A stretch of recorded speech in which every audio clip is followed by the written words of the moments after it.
입니다. 제가 지금 4박 5일 동안 대만에 좀 다녀왔는데, 특별한 좀 계기가 있었던 것 같아요. 마산에 계시는 저희 연사 스님께서 발언을 좀 세우셔가지고, 올 봄에,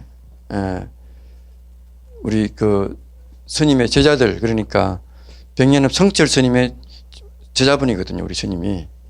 그래서 스님이 발언해서 이제까지 밑에 제자들이 스님 많지 않아요. 저하고 제 사제하고 이제 이번에 개받은 스님이 이제 3명 있는데, 이렇게 둘러보니까 예전에는 우리 스님 범납 좀 해서 주지도 하고 이렇게 하는 스님들이 많았는데, 그렇게 또 잘 하는 사람도 없고, 또 수는 많은데 동참을 이렇게 잘 하는 스님들이 잘 없더라고요.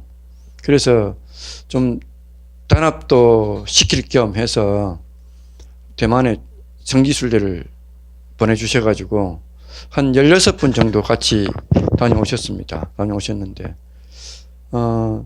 대만에 놀이 삼아 간 게 아니고 진짜로 성지순례 갔는데 4곳을 갔어요. 4곳을 갔는데, 첫 번째 간 곳이 불광산사고, 이제 거기는 제가 20년 전에도 갔었었는데 그때하고 또 다르게 또 변화가 또 많이 있었는데, 거기는 스님들이 굉장히 많더라고요. 예전에는 한 600여 명 정도가 됐는데 지금은 또 많이 줄었더라고요. 줄어서 지금 사는 분들은 한 200여 분 정도, 여기나 또 거기나. 그런데 이제 가이드 하신 분은 얘기를 들어보면 또 거기는 또 다르게 출가 인구가 그쪽에는 줄었는 것 같은데 다른 쪽으로 이제 포교를 많이 나가서 그런지 출가하는 수는 더 늘어나고 있다고 그렇게 얘기를 하더라고요.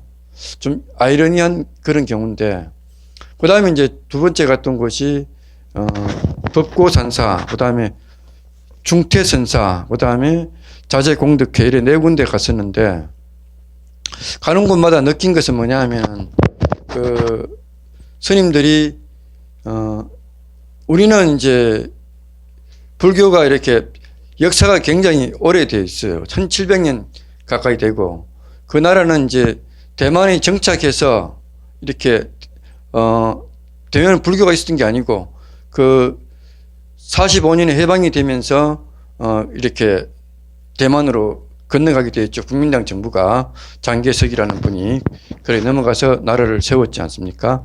그래서 그리고 또 총해서 이래저래 해보니까 그쪽에 대만이 불교가 있게 된 거는 약 한 300년 정도 된다 그래요. 300년 정도밖에 안 된다 그러는데, 그래서 그쪽에 대만 불교는 보니까, 또 우리는 역사는 오래됐지만 1950년 6.25를 거치면서 피폐해졌을 때 미국이 들어오면서 밀가루를 주면서 선교 활동을 많이 했어요. 구호 물품을 많이 보내줬지 않습니까? 그래서 기독교가 많이 이렇게 교회를 도시에다가 많이 세웠죠. 많이 세워서 기독교가 많이 퍼지게 되었죠. 퍼지게 되었는데, 우리는 그래서 이제 불교는 산속에만 있다 보니까 포교당이 바깥에 도심에 있는 포교당이 굉장히 적었습니다.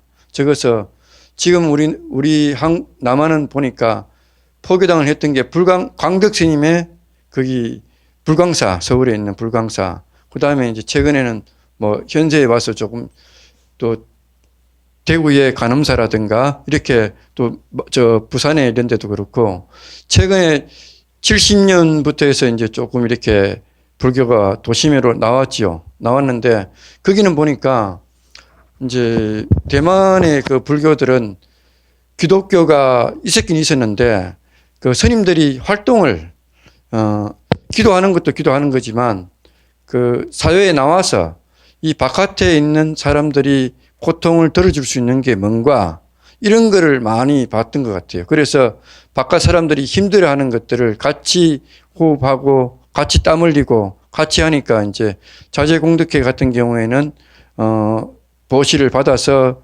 실제로 도시를 일으키기 전에 마을 사람들을 위해서 아픈 것을 고쳐주고 또 그 사람들을 위해서 같이 만약에 재난이 거기는 지진이 많고 또 태풍이 많으니까 사고가 많더라고요. 그래서 자기 주변에 있는 사람들의 고통들을 먼저 어루만지고 함께 하다 보니 그게 그 시행착오를 거듭해서 이제 다른 나라에까지 구호 물품을 많이 이렇게 보내더라고요. 보내고 불광사 같은 경우에도 그 스님이 대만으로 건너오셔가지고 사람들을 독려하고 또 기도를 시키고 또 자선을 시키고 이렇게 해서 희사를 많이 보시를 되게 많이 하는 것 같아요. 우리하고 다르게 우리도 많이 하시지만 그래서 절 규모 면에서나 또 저기 이렇게 활동하는 이런 것들이 우리하고 조금 차이가 굉장히 많이 나는 것 같았어요. 일단 뭐 규모 면에서도 그렇고 또 활동하는 영역도 보니까 다양하더라고요. 또 이제 우리는 기도를 통해 가지고 보시를 받아서 이렇게 하는데 그쪽에는 보니까 기도를 하건 하지 않든 이 보시하는 형태가 아주 이렇게 다양하게 이루어지더라고요. 그래서 우리는 100일 기도비 뭐 이렇게 사는데 그렇게 하지 않고 모든 사람들이 거기서 기도하고 이런 것도 있겠지만 또 다른 측면으로 봤을 때도 모든 생활화가 다 되어 있더라고요. 믿든 안 믿든 간에 사회에 좋은 일을 한다면은 그걸 동참하도록 화주를 많이 하는 것 같았어요. 그래서 그걸 받아서 절에도 하지만 사회활동 영역으로 모든 사람들을 특히 이제 중퇴선사 같은 경우에는 유치원부터 시작해서 중고등학교, 그다음에 대학교 이렇게 만들어 가지고 교육 활동을 펼치는 것도 있고 자재공덕회처럼 의과대학을 만들어서 병원을 만들고 해서 병원이 무려 6개가 있다 그래요. 그래서 병원 종합병원 해서 그렇게도 하고 또 한 곳에는 이제 중퇴선사 같은 경우는 교육을 통해서 하는데 교육을 통해서 배우고 나니까 그것을 다 무료로 다 해주더라고요.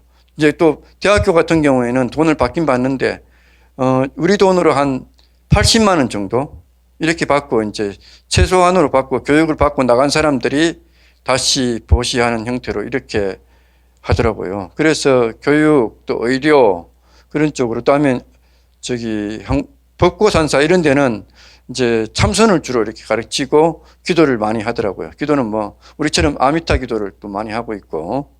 근데 이제 느낀 것은 여러 군데를 가봤지만 거기 나라 사람들은 우리는 좀 성격들이 조금 뭐라 그럴까요? 되게 변화무쌍하죠. 마음 변화가 좀 이렇게 한데 그 사람들은 보니까 나라에서 이렇게 뭘 하는 거나 이런 걸 좀 받아들이더라고요. 받아들이고 좀 수두분하고 그리고 그런데 이제 여러분들은 안 그렇겠지만 수행을 통해서 우리는 많이 이렇게 변화가 있는데 그 사람들은 수행을 하든 안 하든 간에 이렇게 국민성 자체가 보니까 조금 이렇게 뭐 조용한 어떤 그런 걸 많이 보게 됐습니다. 그래서 여러분들이 고통이라는 게 어디든지 다 있더라고요. 거기는 지진이 많이 일어나고 태풍이 많이 일어나고 하다 보니까 국민 대다수가 고통을 많이 겪고 우리도 마찬가지로 뭐 해마다 겪는 태풍이나 사고로 일어나는 것들로 인해서 고통스럽기도 하고 또 많은 그런 고통을 겪는데 중요한 것은 이런 가장 먼저 깨달은 것은 거기 가서 깨달은 것은 수행이 아니고서는 행복의 고통을 극복할 수 없구나라는 것을 제가 좀 많이 깨달았던 것 같아요. 일상적으로 하는 수행이 가장 먼저일 것 같고 어디나 그게 가장 통일되어 있고 스님들이나 또 신도들이나 그것이 자원봉사를 하건 또 기도를 하건 수행을 하건 그것이 꾸준히 이렇게 이루어져야 된다는 걸 많이 깨달았습니다. 깨달았고 또 더욱더 이제 공부를 더 해야 되겠구나 그런 또 반성의 어떤 그런 성지순례가 되었습니다. 그리고 좀 이기적인 건지 몰라도 여기를 떠나서 자기가 있는 처해 있는 위치가 가장 소중한 자리구나라는 걸 많이 느꼈습니다. 이제 다른 것도 다 소중하겠지만 내가 이 자리에서 여러분들과 함께 공부하는 것이 가장 소중하고 또 가까이 있는 사람들을 잘 해드려야 되겠다라는 그걸 좀 많이 배우고 왔습니다. 아무튼 덕분에 잘 다녀왔습니다. 고맙습니다.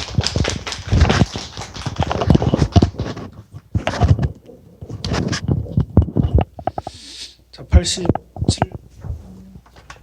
87페이지 펴세요. 네, 스님의 말씀처럼 대만 불교는 우리 지금 이제 뭐 전 세계 불교 중에서도 가장 신심이 있고 활동도 기도도 많이 하고 또 이렇게 봉사활동, 대외활동, 구제활동들을 정말 많이 해요. 구호 구제활동은 전 세계에서 제일 잘하는 단체가 이제 자제공덕회예요. 이렇게 어디 재난이 났다. 아까 스님 말씀대로 이제 대만에 그 지진 해일 이런 게 많잖아요. 태풍이 많잖아요. 그럼 있으면 자제공덕회에서 바로 연락도 안 해도 바로 가서 구호 활동과 구호 물품을 보내게 되고 대만 지역뿐만 아니라 전 세계 IT 지진이 났으면 제일 먼저 달려가는 게 자제공덕회라고 그래요. 연간 기부액이 조 단위로 기부되는 전 세계 수백만 명의 회원, 한 500만 명, 1000만 명의 회원을 거느린 그런 그 자제공덕회도 있고요. 참선을 많이 하고 또 방송국을 몇 개나 운영을 하는 이제 불광사 같은 뭐 대학이나 병원은 기본적으로 큰 사찰들에서는 다 해요. 그런 것들이 가만 보면 우리도 할 수 있는데 우리 한국 불교에서도 할 수 있는데 안 해서 그런 거예요. 안 해서 우리 스님들도 뭘 한다면 여러분들이 다 도와줄 거 아니에요. 한국 불자들의 열성은 전 세계에서 가장 우수하거든요. 근데 우리가 안 해서 그렇지. 우리 스님들은 일 만들지 않는 게 하나의 그 뭐랄까 이제 좌우명처럼 어떤 스님은 좌우명이 일 안 만드는 게 좌우명이래. 좌우명이 일 안 만드는 거예요. 자, 87페이지. 동방의 여러 불국도는 항아리 모래알 같이 많은데 그 많은 나라 보살들이 극락에 나아가 아미타불을 배워요. 아미타 부처님은 세계는 어느 쪽에 있죠? 서방 쪽이죠. 서방에. 그런데 동방의 여러 불국토에도 그 명성이 자자해서 아미타 부처님한테 인사드리러 온다는 거예요. 동방뿐만 아니라 동방은 이제 정반대고 동방뿐만 아니라 남방, 서방, 북방, 사유, 상하, 상방, 하방 이걸 보고 시방이라고 그러죠. 시방 3세 제망 차례 할 때 시방이 바로 10군데 방위를 말하는 거잖아요. 동서남북에 사방에 8방에 갓대 간방에 그리고 위아래면 8방 10방이에요. 10방. 거기도 그 보살 대중들도 거기에 불국토 있는 대중들도 극락에 나아가 아미타불을 배워요. 그렇게 온 세상의 모든 보살들이 가서 아미타 부처님을 친견하니 그러면 우리도 가가지고 우리도 가서 우리 사바세계에 사는 인간들도 가서 아미타불께 인사를 드리고 그 다음에 인사를 드릴 땐 빈손으로 가면 안 되겠죠? 우리 동양에는 참 좋은 전통이 있어요. 빈손으로 안 가. 공양물을 올리는데 어떤 공양물을 올리냐? 아름다운 하늘꽃과 향과 봄에 아름다운 또 한량없는 하늘 옷을 가지고 와서 아미타 부처님께 공양을 올려요. 그리고 음악 공양도, 음성 공양도, 음악 공양도 평화로운 노래를 불러 부처님을 찬탄하면서 공양을 올리는 거죠. 우리가 이제 부처님께 귀의합니다 노래를 불렀잖아요. 나는 어떤 때는 앞에 1시간 기도보다 그게 더 좋아. 앞에 1시간 기도보다 부처님께 귀의합니다 참불가가 더 좋아. 나만 그런가? 여러분들도 그렇죠? 네. 이제 부처님을 찬양하면서 이렇게 노래를 그렇게 부르면 감동하잖아요. 세상에 우리 부처님을 찬탄하면서 감동하는 그 얼마나 선한 마음이에요. 순수한 마음이잖아요. 저는 이제 이렇게 제가 주민등록상의 생일이 광복절이거든요. 8월 15일이거든요. 그래서 그런지 태극기에 이렇게 동해 눈물 난다니까. 이게 나라를 위해서 도산 안창호 선생이나 뭐 이렇게 그 독립투사들 있잖아요. 그런 것들 보면 감동한다니까. 눈물 나요 정말. 그런데 그것은 이제 나라를 생각하는 것은 모든 그 나라 국민들은 다 같이 나만 그런 게 아니라 여러분들도 다 그런 생각을 하죠. 근데 우리가 부처님을 생각하면서 그런 감동을 한다는 게 난 그게 너무 좋은 거예요. 내가 선의 화신, 가장 올바름과 손으로 똘똘 뭉친 깨달음이란 그렇잖아요. 부처님의 깨달음이라는 게 올바름과 손으로 똘똘 뭉친 핵심이잖아. 올바름 핵심, 선의 핵심. 이것이 우리 부처님이신데, 그런 부처님을 노래하고 부처님이 되고 싶어하고 그러면서 감동을 느낀다는 게 참 좋고, 아마 그런 감동은 여러분들도 뭉클한 것이 있으리라고 생각을 해요. 그게 이제 발보리심이라고 저는 생각을 합니다. 그래, 그런 그 부처님한테 공양을 올려요. 우리가 이제 매일매일 부처님 전에 오면서 공양이라는 것은 이제 이렇게 형상으로 하는 공양이 있고요. 그리고 형상이 없는 공양도 있어요. 형상으로 하는 공양은 육복 공양이죠. 재물을 포함해서 꽃과 향과 차와 이렇게 쌀이나 과일 이런 것들, 이 형상이 있는 공양이고, 형상이 없는 공양은 이제 심공양, 마음으로 이제 공양을 올리는데, 여러분들이 절을 하는 것도 공양을 올리는 거죠. 음성으로 하는 것도 공양을 올리는 거고, 또 마음속으로 뭘 올리는 것도 공양을 올린다 할 수 있고, 찬탄하고 참회하는 것도, 내가 부처님 앞에서 참회를 해. 부처님 너무 잘못 살았어요 이러면서 살생의 업을 참회합니다. 도둑질의 업을 참회합니다 라면서 그렇게 참회하는 것도 부처님 전에 공양 올린다 할 수 있어요. 또 여러분들이 사경을 하는 것도 있잖아요. 사경하는 것도 부처님한테 공양 올리는 거고요. 독송, 경전 독송을 하는 것도 공양 올리는 거예요. 이 한우물을 파는 것도 좋은데 이제 일본 반도체가 어떻게 망했는지 이제 잘 모르죠. 일본 반도체가 없어지고 우리나라로 넘어왔잖아. 뭐 이제 아직 그 비메모리 반도체는 아직도 일본에 남아 있긴 하지만 메모리 반도체는 전부 다 한국으로 넘어와서 한국이 지금 전 세계에서 제일 잘 만들고 많이 수출을 하잖아요. SK 하이닉스하고 삼성 반도체하고 해가지고. 그럼 옛날에는 일본에서 다 만들었는데 일본의 반도체는 왜 망했을까? 이게 기술력이 너무 좋아서 그래. 기술을 너무 중시 여기는 일본. 우리는 일본을 굉장히 찬탄을 했어요. 기술력에 대해서. 저희 초등학교 때 이렇게 그 두 동, 세 동이 이제 건물이 있었는데 맨 앞에 동은 일제시대 때 건물이었어요. 그때 이제 어렸을 때부터 많이 듣던 얘기가 일본 사람은 역시 잘 만들어. 그때 일제시대 때 만든 게 계속 지금까지 남아가지고 아직도 튼튼하잖아. 그대로 있잖아. 와, 역시 일본 사람들은 건축 기술 최고야. 다리도 옛날에 일제시대 때 만든 건 아직도 남아있어. 뭐 건물도 다른 건물들도 그렇고 일본인들은 정말 건축이나 뭐 이렇게 어떤 만드는 것은 최고야. 뭐 이렇게 하는데 실제로도 기술력을 굉장히 중요시 여기죠. 그런데 반도체 기술이 세계 최고야. 그런데 비싸. 우리 이제 한국에서 만들면서 삼성에서 만들면서 싸게 만든 거예요. 반도체를 아주 잘 만들었어.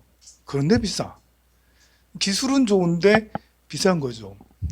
근데 우리 삼성은 기술력이 그렇게 떨어지지 않지만 사람들이 원하는 가격에 판 거예요. 사람들이 원하는 물건을 만들어 판 거고 일본인들은 자기들이 하고 싶은 걸 해서 만들어낸 거야. 니들이 이걸 사가 라면서. 그런데 약간 비싸. 여러분들은 어떤 걸 쓰겠어요? 아무리 좋아도 내가 지금 만들려고 하는 그런 기계에 10년, 20년 수명이 되는 반도체를 넣을 필요 없잖아. 그냥 적당히 한 4, 5년 정도만 이렇게 버텨주면 되는 그런 반도체만 넣어도 되잖아요. 그래서 결국 가격 경쟁력하고 대중들의 선호도 이런 것 때문에 이제 밀려났어요. 과거에는 기술력이 좋은 게 참 좋죠. 지금도 역시 마찬가지예요. 기술력이 좋은 게 좋아. 그런데 지금은 좀 변해가지고 우리 한번 생각을 해볼까요? 자동차 한 대에서 1000만 대까지 자동차 막 늘어나는 데는 100년이 걸렸어요. 그렇잖아요? 19세기 말부터 자동차가 나왔으니까 100년 동안 되어서 겨우 1000만 대 됐어요. 그런데 핸드폰이 처음 나와서 이제 그냥 핸드폰이 처음 나와서 1000만 대까지 이렇게 팔리는 데까지는 10년이 걸렸어. 전 세계적으로 보면. 근데 지금은 아이폰 S10 한 대 한 번 딱 나오면 1000만 대만 1년이면 돼. 지금 정말 빠르게 움직이고 하고 있어요. 세상의 모든 지식과 정보, 기술이 너무나 빨리 가고 있어요. 그래서 옛날에는 기술이 좋으면 최고야라고 그러는데 지금은 기술보다도 이 빠르게 흘러가는 이것을 따라가야 된다는 거예요. 그러니까 일본이 그걸 따라가지 못한 거지. 기술을 너무 좋아해서, 기술을 사랑했던 일본. 자기네가 만들고 싶은 최상의 물품, 장인 정신으로 해가지고 툭 만들어가지고 손톱깎이도 우리나라 거보다 일본 게 더 좋거든요. 엄청 좋아요. 일본은 쇠 만드는 게 옛날부터 칼을 많이 만들어가지고 사무라이 이거 재련 이렇게 쇠를 재련하는 데는 독일하고 일본이 전 세계에서 제일 잘해. 근데 손톱깎이는 누가 제일 많이 팔아요? 대한민국이 제일 많이 팔아요. 대한민국. 기술이 좋으면 뭐하냐고. 대중이 원하는 것을 원해야죠. 그래서 한우물만 판다라는 게 꼭 좋은 거는 아닌 거예요. 옛날에는 한우물만 파야 돼. 그런 생각을 해도 여러분들도 정신일도 화사불성 이거 하고 한우물만 파고 가야 된다고 얼마나 많이 들었어요. 일본은 아직도 이렇게 국수집, 아버지가 국수집에 아들한테 넌 뭐 하고 싶니? 뭐 국수집 하죠 뭐. 그래 내가 더 존수해주마 이래 하거든요. 근데 우리나라는 어떻게 해요? 아들에게 너 뭐 하고 싶니? 국수집이요. 나가 뒤져라 이러면 내가 널 보고 살겠니 이러면서 내가 고생하는 거 안 보이지 이러면서 옛날에는 불과 한 10년 지금도 그렇게 생각하는 사람들 많아요. 가업을 이어서 그대로 그것을 하는 게 그래서 2대, 3대, 4대 이렇게 내려가는 게 좋은 게 아니냐. 이제 지금도 그런 생각을 많이 하죠. 뭐 그런 부분야도 필요해요. 그렇게 하는 사람도 필요하고요. 그런데 지금 우리가 70년대, 80년대, 90년대 우리 아버지들이 했던 그 방식이 옛날에는 나도 마음에 안 들었어. 우리 아버지들. 그래 아버지들 했던 것이 아들도 하면 되잖아. 근데 그때는 그렇게 해야 되는 건 줄 알았는데 지금 보니까 그게 아니에요. 뭐 지금 보니까 너무 빨리 그 세상이 너무 빨리 돌아가. 그러니 새로운 것에 도전을 해서 새로운 것을 일궈내는 것이 지금은 차라리 더 낫다. 그것이 대한민국의 근성을 만들어내지 않았나. 이렇게 일본인들은 정해진 규격만 딱 하는 그런 게 있거든요. 근데 대한민국은 좀 이렇게 사람들이 성정도 이제 다혈질이고 또 으쌰으쌰하니 또 이제 또 이렇게 보면 새로운 것에 변화무쌍한 것에 잘 적응을 해 나가고 어디 가서 이사 가도 금방 적응하고 이렇게 하는 것이 우리 대한민국이잖아요. 그런 성정이 우리가 지금 경제 대국으로 발전하지 않았나 싶습니다. 부처님 전에 공양을 올리는 이런 정신도 우리가 자꾸 공양을 올려야지 이게 습성이거든요. 습관이 돼서 다음 생에도 공양을 올릴 수 있는데 태어나. 아니 내가 계속 부처님 전에 공양 올리는 걸 좋아하는데 세상에 아프리카에 불법이 없는데 딱 태어나 봐. 불법이 없는데 태어나는 것을 이제 판란이라고 그러거든요. 이제 변지하처 근별려차라고 해가지고 하처에 태어나는 거예요. 좋지 않은 곳에. 그러면 어떻게 되겠어요? 부처님도 안 만나고 부처님은 깨달음, 지혜의 화신이잖아. 깨달음과 지혜를 얻을 수 없는 그런 곳에 태어나면 태어났는데 전쟁터에서 태어나고 태어났는데 난민으로 살아야 되고 뭐 이렇게 난감하잖아요. 자꾸 공양을 올리는 부처님절에 공양을 올리는 연습을 하면 부처님께 귀의하고 공양 올리는 연습을 많이 하면 그렇게 할 수 있는 곳에 태어나. 어디가 제일 많이 공양을 올리겠어요? 대한민국이 제일 많이 공양 올리겠어요? 그런가요? 대만도 공양 많이 올리는데 극락세계 극락세계는 아침에 보살들이 이제 자고 일어나면 하는 일과가 아침에 제일 먼저 하는 게 여러 타방세계 불국토에 가서 부처님전에 공양을 올리고 돌아오는 게 하루 일과예요. 암미타경에 나오잖아요. 그런 것처럼 우리가 자꾸 공양을 올리는 것을 습관화하면 그러면 그렇게 할 수 있는 곳이 태어난다. 우리는 공양도 공양이지만 아까 일본 얘기가 나와서 그런데 좀 몇 가지 얘기를 해주면 그 친일이라는 게 있잖아요. 우리는 언어라는 게 참 중요해요. 언어를 잘못 쓰면 오해를 받기도 하고 오해를 하기도 하고 그러는데 우리나라에서 친일파라는 거, 친일파하고 친중파하고 친미파랑은 어감이 많이 다르죠. 미국을 좋아해 라고 해서 뭐 그걸 그 친미파의 재산을 몰수하자 이렇게는 안 하잖아. 친일파 재산을 몰수하자 이런 얘기는 하잖아요. 친중파의 재산을 몰수하자 이런 걸 안 하잖아요. 그 친일파의 재산을 몰수하자, 친일파를 몰아내자, 뭐 이제 그 무슨 당의 친일파가 많이 우글우글하다 이제 뭐 이렇게 하면서 그 의미는 뭐냐면 친일파 안에는 친일 매국노라는 말이 들어있는 거죠. 친일 매국노를 줄여서 친일파라고 하잖아. 우리는 그냥 그렇게 막 써. 친일 매국노를 줄여서 그냥 친일파 이렇게 하는데 일본인들이 듣기에는 일본 사람들은 그런 뉴스들을 직접적으로 들을 거 아니에요? 전달을 해서 우리나라에 나오는 기사들이나 그런 그 방송에서 하는 것들을 일본인에서 들어. 그 일본 사람들은 기분 나쁘죠. 일본에 왔다 갔다 하는 사업을 하는 사람한테 그 말을 들으면 전화를 내. 야, 너 재산 몰수 당하게 생겼다? 이러면서 일본을 가까이 일본하고 자주 왔다가 일본 친구가 있으면 전화가지고 재산 몰수 당하면 어떻게 해? 가지고 직장에서 쫓겨나는 거 아니야? 그게 이제 일본 언론들이 친일파 안에는 친일 매국노라는 단어가 뜻이 들어있다라는 것을 설명을 해주면서 국민들한테 보도를 해야 되는데 그렇게 보도하겠어요? 안 하거든요. 기자들은.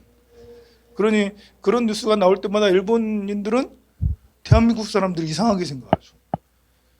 이게 이제 국가 간에 국민들 간에 오해가 될 수가 있는 거예요. 얼마 전에는 이제 문재인 대통령이 적반하장이라고 그런 말을 썼거든. 반도체 이제 수출 안 한다고 막 그렇게 하니까 대통령이 직접 나가가지고 일본이 어떻게 그럴 수 있냐. 적반하장도 유분수지 하면서 적반하장을 말씀하셨어. 우리한테는 대한민국 사람들은 적반하장이란 말을 자주 써요. 초등학생들한테도 적반하장이란 이야기를 하면 그 피해자가 오히려 가해자가 오히려 더 난리 내는 가해자가 오히려 더 난리치는 것을 우리가 적반하장이라고 그러잖아요. 근데 일본에는 그런 말을 안 쓴다네. 그럼 이제 대통령이 적반하장이라 했어요? 일본 사람들은 그 한문을 그대로 뜻풀이하겠죠. 한문을 그대로 뜻풀이하냐면 뭐냐면 도적놈이 와가지고 주인을 팬다는 거예요. 때린다는 거예요. 적반하장이라는 게. 적이라는 게 도둑적이고 반대 장이라는 것은 몽둥이 장자예요. 도둑놈이 주인을 때린다 이제 이거예요. 야, 이거를 설명을 안 해주고 그냥 기사를 보면 그러면 대한민국의 대통령은 세상에 어떻게 저런 속된 말을 쓰는 거지? 그럼 우리 아베 총리가 대한민국 대통령을 가서 때린다는 거야?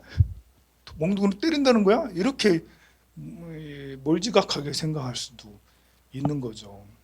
언어라는 게 참 그래요. 이렇게 제대로 번역을 해주지 않으면 엉뚱한 현상이 일어나요. 또 그런 것도 있어요. 그 전에 그 박근혜 대통령이 전 대통령이 일본하고 무슨 뭐 할 때 천년의 한을 풀었다 말이죠. 천년의 한이 설었다. 우리나라에서는 한이라는 게 그렇잖아요. 그 원망이 아니거든요.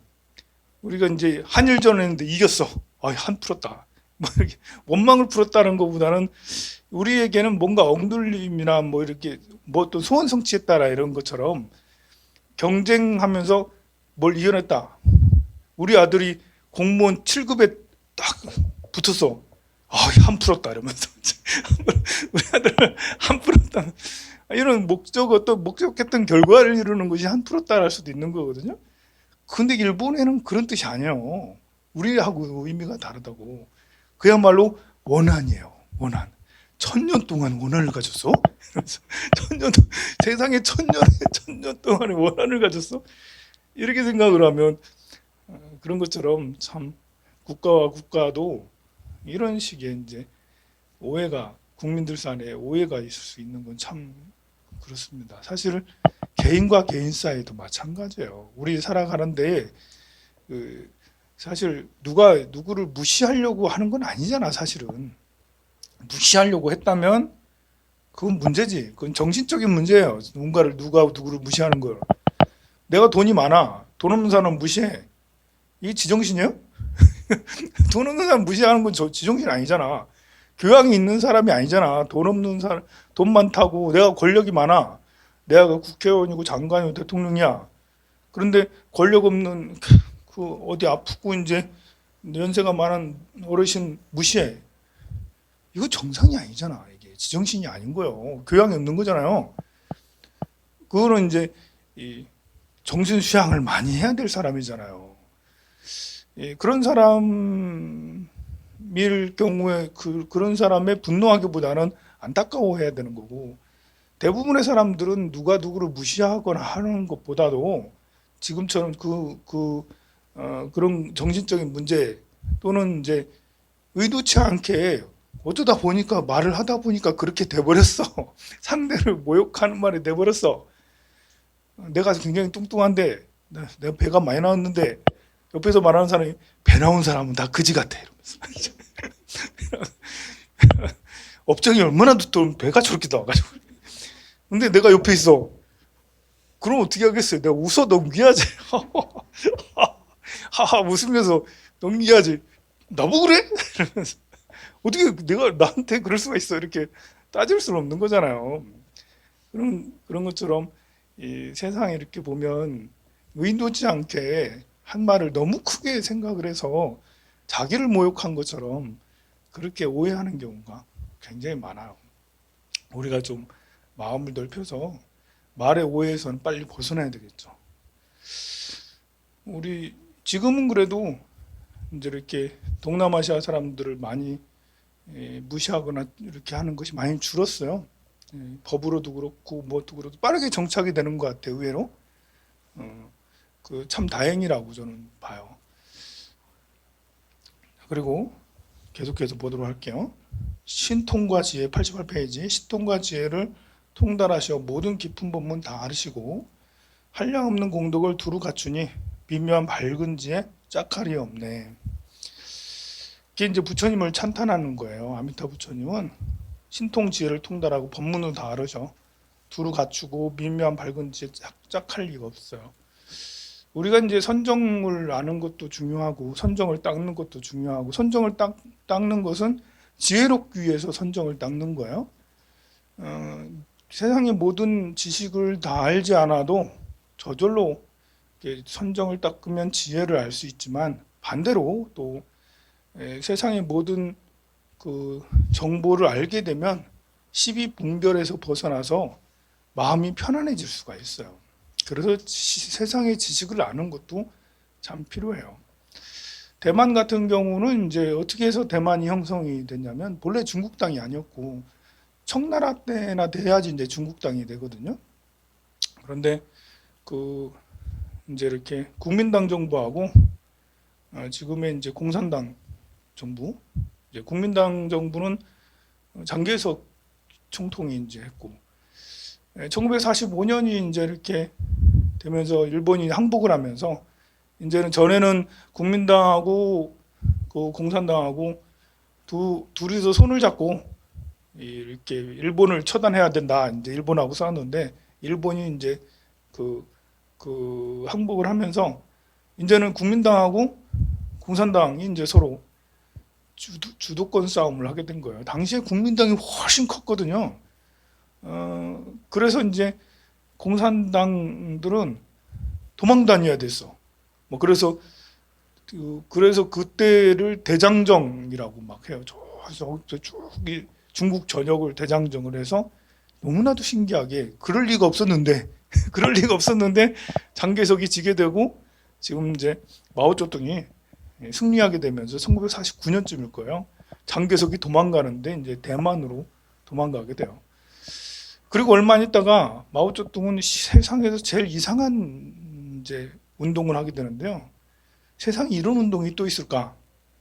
이제 그 진시황하고 비슷한 생각을 하게 된다니까.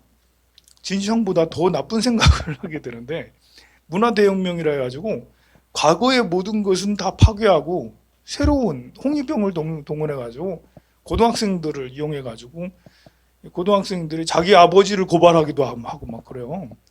예, 그 무슨 지주들 또 옛날에 장인들 뭐 절도 마찬가지죠. 종교 뭐 이런 것들을 다 때려 부수고 없애고 심지어 이제 재판을 해가지고 죽이기도 하고 그렇게 하는 이상야릇한 것을 하게 되는데 그때 스님들이 많이 이제 홍콩으로 가고 대만으로 가게 돼요.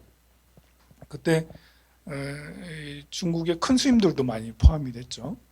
그런 큰 스님들이 홍콩과 대만에 가면서 대만에 이제 유독 그렇게 원력을 가진 스님들이 많이 이제 이동을 하게 돼요. 지금의 불광선사나 중대선사나 자제공덕회나 다 이제 중국에서 넘어온 스님들이 이렇게 원력을 세워서 찍거나 그분들의 제자들이 원력을 세워서 이렇게 불사를 하기 시작했는데 그 원력을 세운다는 것은 다른 게 아니고 수행은 수행대로 열심히 하셔. 우리나라 절에서 예배하는 건 예배하는 것도 아니에요. 우리 조석 예불 겨우 하잖아. 근데 거기는 저 한 번 예불을 시작하면 기본이 2시간이요. 3시간, 4시간도 해 보면. 그렇게 하는 것을 대만의 거의 대부분의 사찰들에서도 기도를 정말 열심히 해요. 주로 아미타 기도를 많이 하죠. 그것만 하는 게 아니고 대사회적인 이제 이렇게 복지 활동들을 많이 하는 거예요. 사람들을 잘 못 배웠으니까. 옛날 60년대, 70년대 대만도 어려웠잖아요. 그래서 학교를 많이 세우고 스님들이 해야 될 게 뭐 있어요? 스님들이 뭐 하겠어요? 장사를 하겠어요? 장사하는 스님들은 다 이제 그냥 그어야 돼. 원래 율법에서 어긋나. 장사가 하면 안 돼. 달마도 갖고 다니고 염주 갖고 다니고 이렇게 하면서 10,000원에 10,000원 주세요. 이렇게 이거 안 됩니다. 그래 이제 넘어가 가지고 그때 이제 학교 세우고 병원 세우고 방송국 세우고 늘 매일같이 법문하고 사람들이 법문이 있는 곳은 어디든지 가가지고 법을 펼칠 수 있으면 가서 펼치고 또 그렇게 이제 그 난민들이 생기면 재난이 생기면 달려가서 스님들이 먼저 달려가서 이제 돕고 그렇게 해서 지금의 대만의 불교가 이루어지게 된 거죠. 그런 뭐 이렇게 지금 우리나라 한국 불교는 기도를 해야지 여러분들이 백일 기도비를 내고 뭐 이렇게 하지만 그거는 하도 우리가 기도를 안 하니까 이제 우리 스님들 기도하게 해서 잘 된 거예요. 근데 대만에는 기도는 기본적으로 스님들이 하니까 앞에 나와서 이렇게 그 교육 활동, 복지 활동, 구제 활동, 구호 활동을 하니까 우리 불자님들은 다 착하잖아. 부처님 제자니까. 그래서 여기서도 도와주고 저기서도 도와주고 저기서도 도와주고 그러니까 이렇게 스님이 앞에 나와서 활동하니까 제가 불자들이 서로 단체장이 돼가지고 그런 100만 명, 200만 명, 300만 원 이렇게 해가지고 이제 불사를 하면 절 불사가 1조 원대 조원 절 하나 짓는데 1조가 넘게 들여서 절을 짓고 2조, 3조를 들여서 이제 절을 지을 정도로 굉장한 거죠. 결국은 속세이치도 마찬가지인 것 같아요. 출가자뿐만 아니라 제가자들도 어떻게 활동을 하느냐에 따라서 저는 그냥 공무원 하면서 그냥 방에서 주어진 것만 할 거예요. 이렇게 하면 그만큼밖에 못 얻어먹는 거고 저는 무엇이든지 할래요. 이러면서 저는 구글을 만들래요. 저는 페이스북을 만들래요. 저는 아마존을 할래요. 그러면서 이제 그런 것들을 해내서 열심히 해내면 그러면 이제 그 타고난 그 운명은 없는 거예요. 그릇에 따라서 내가 얼마나 큰 그릇을 만드느냐에 따라서 거기에 담겨지는 게 다 있으니까요. 여러분들은 이제는 뭐 제가 이렇게 말씀드리는 거는 여러분들 보고 일 벌리라는 게 아니고요. 여러분들은 다 상담자예요. 연세가 이제 많으시잖아. 그럼 이제 상담자예요. 누구의 상담자겠어요? 자식들과 친척들 그리고 후배들의 상담자예요. 어떤 사람이 절에 다닌다니까 절에 빠지지 마. 어르신이 불사한다니까 그 절 다니지 마. 불사할 때는 안 다니고 불사 끝나고 다니는 거야. 이제 그렇게 얘기하거나 봉사하면 봉사 한 번 하고 그만둘 것 같으면 하지 마. 이렇게 할 게 아니라 한 번이라도 해. 이렇게 해야 되는 거고 이렇게 절에 다니는 것도 빠지기는 뭐 매일매일 가서 빠져야지. 절에 매일매일 다녀야 돼. 이렇게 사람들에게도 더 많이 하도록 유도를 하고 공부를 더 하도록 유도를 하고 심지어는 이제 제가 허리가 아파서 절에 다니고 허리가 부어지도록 다녀야지. 제가 눈이 안 좋아서 공부를 못 그런 법문이라도 하루 종일 들어야지 이러면서 이렇게 허리도 안 좋고 몸도 안 나이가 80인데 그러면 누워서라도 남무아미타불을 해야지 이러면서 죽기 직전까지 목숨 떨어지기 직전까지 남무아미타불 열심히 하라고 그렇게 이렇게 용맹한 마음을 여러분들도 갖고 자식들한테도 전해주고 그래야 돼요.